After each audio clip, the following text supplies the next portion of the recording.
وزیراعظم آزاد کشمیر کے خلاف تحریک عدم اعتماد کی کوششیں آخری مراحل میں داخل ہو گئیں۔ تحریک عدم اعتماد پر رائے شماری آج ہوگی۔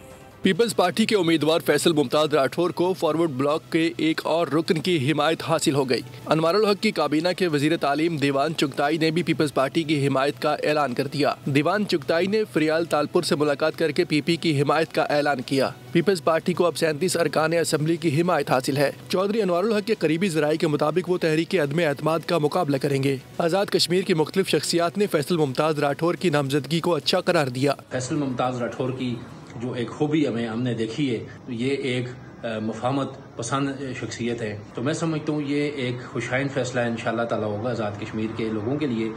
تو یہ جو نوجوان آیا ہے، یہ is a political background, اس کی والدہ بھی پارلیمنٹیرین تھی، اس کے فادر بھی پارلیمنٹیرین تھے، اس لحاظ سے میں سمجھتا ہوں کہ اچھا چینج ہے۔ یہ وقت کم ہے اس کے پاس، لیکن چینج اچھا ہے۔ تحریک انصاف، مسلم کانفرنس اور جموں و کشمیر پیپلز پارٹی تحریک عدم اعتماد میں غیر جانبدار رہیں گی۔